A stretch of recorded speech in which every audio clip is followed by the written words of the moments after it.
Indian medical অ্যাসোসিয়েশনের ডাকা বন্ধ তার জেরে প্রভাব পড়েছে গোটা দেশের বিভিন্ন সরকারি হাসপাতালে। আর এ রাজ্যেও যে সমস্ত সরকারি পিতামাতা হওয়া এখনো কি স্বপ্ন? অ্যাপোলো ফার্টিলিটির সাথে আপনার পিতামাতা হওয়ার স্বপ্ন পূরণ করুন। বিনামূল্যে পরামর্শের জন্য কল করুন 9953922843। হাসপাতাল রয়েছে, তাদের যারা রেসিডেন্ট ডক্টররা রয়েছেন তাদের নিজস্ব যে সংগঠন, তাদের ডাকে কিন্তু গত কয়েকদিন ধরেই আন্দোলন চলে আসছে।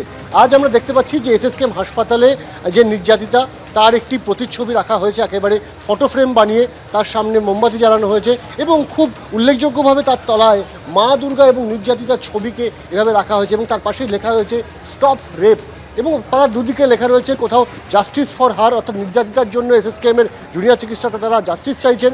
অন্যদিকে বি মাই ভয়েস, অর্থাৎ যারা নির্যাতিত হচ্ছেন প্রত্যেক দিন দেশের বিভিন্ন প্রান্তে বা বিভিন্ন হাসপাতালে, সে যেখানেই যে প্রফেশনে থাকুক না কেন, তাদের আওয়াজ হয়ে ওঠার দাবি জানাচ্ছেন এই জুনিয়র চিকিৎসকরা। তাদের সঙ্গে আমরা কথা বলবার চেষ্টা করব।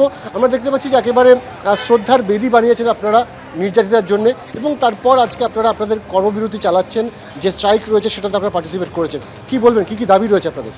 আমাদের প্রথম দাবি তো আমরা সিবিআইয়ের কাছে রেখেছি যেন প্রত্যেকটা কালপ্রিটকে অ্যারেস্ট করা হয়, যেটা এখনও অবধি করা হয়নি। কিন্তু সেই জায়গায় দাঁড়িয়ে প্লাস আমাদের কোনো ওয়ার্ক প্লেস সেফটি নেই। আপনারা জানেন রিসেন্টলি এত কিছু চলা মানে জরুন আরজিগড়ে কিরম একটা মব অ্যাটাক হয়ে গেছে, সেখানে পুরো প্রপার্টি ড্যামেজ হয়েছে, সিস্টারদের রেপ থ্রেট দেওয়া হচ্ছে, এগুলো সবই আপনারা নিউজে অলরেডি বলা হয়েছে। তার সত্ত্বেও মানে এটা থেকে ক্লিয়ারলি বোঝা যাচ্ছে যে আমাদের কোনো মিনিমাম ন্যূনতম ওয়ার্ক প্লেস সেফটি নেই। আমাদের যারা রক্ষাকর্তা তারাই আমাদের রক্ষা করতে পারছে না। সে জায়গায় দাঁড়িয়ে আমরা কার কাছে যাব এবার? আমাদের রক্ষাকর্তারাই আমাদের রক্ষা করতে পারছে না।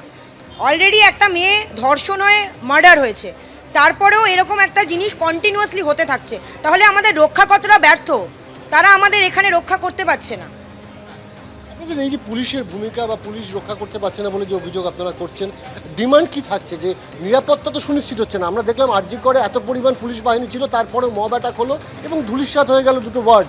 তো সেই জায়গায় আপনাদের ডিমান্ড কি থাকছে? আমাদের সিকিউরিটি ডিমান্ড একদম আমরা লিস্ট আউট করে দিয়েছি। আমাদের যে কালকের প্রেস রিলিজ ছিল, সব কলেজের মধ্যে যে মিটিং হয়ে joint doctors front, junior doctors front থেকে, সেখানে আমরা আপাতত যেটা রেখেছি আমি একদম রিড আউট করবো যাতে কোনো মিসপ্লেস অফ ওয়ার্ড না হয়। যে একদম স্ট্রিনজেন্ট ওয়ার্কপ্লেস সিকিউরিটি মেজার্স, যেটা জেনারেল সব জায়গায়, কলেজ, মেডিকেল কলেজ ছাড়া স্পেশাল এমফাসিস থাকবে sub centre, primary health centre, block primary health centre, এইসব ডিস্ট্রিক্ট হসপিটালে সিসিটিভি ক্যামেরা থাকতে হবে অ্যাটলিস্ট। সেখান থেকে সিসিটিভি একটা সেন্ট্রাল রুম থেকে মনিটর যাতে করতে পারে সিকিউরিটি টিম। মেল আর ফিমেল সিকিউরিটি গার্ডস থাকতে হবে। কন্টিনিউয়াস পুলিশ পিকেটিং এবং পুলিশের প্যাট্রোলিং প্রেজেন্স যাতে থাকে, যাতে ওনারা সব জায়গায় দেখতে থাকেন। এবং অনকল রুমস, যেটা ওখানে ছিল না, অনকল রুমস এবং তার সাথে ওয়াশরুমস, টয়লেট যাওয়ার একটা ব্যবস্থা থাকতে হবে। আপনাদের এই যে সিকিউরিটি ডিমান্ড, সেগুলো ফুলফিল না হলে আপনারা কি আন্দোলন চালাতে থাকবে? অবশ্যই চালাতে থাকবো। এখানে এই জিনিস আরেকটা মেয়ের সাথে হোক বা একটা ছেলের সাথে হোক, কেউই চায় না এটা।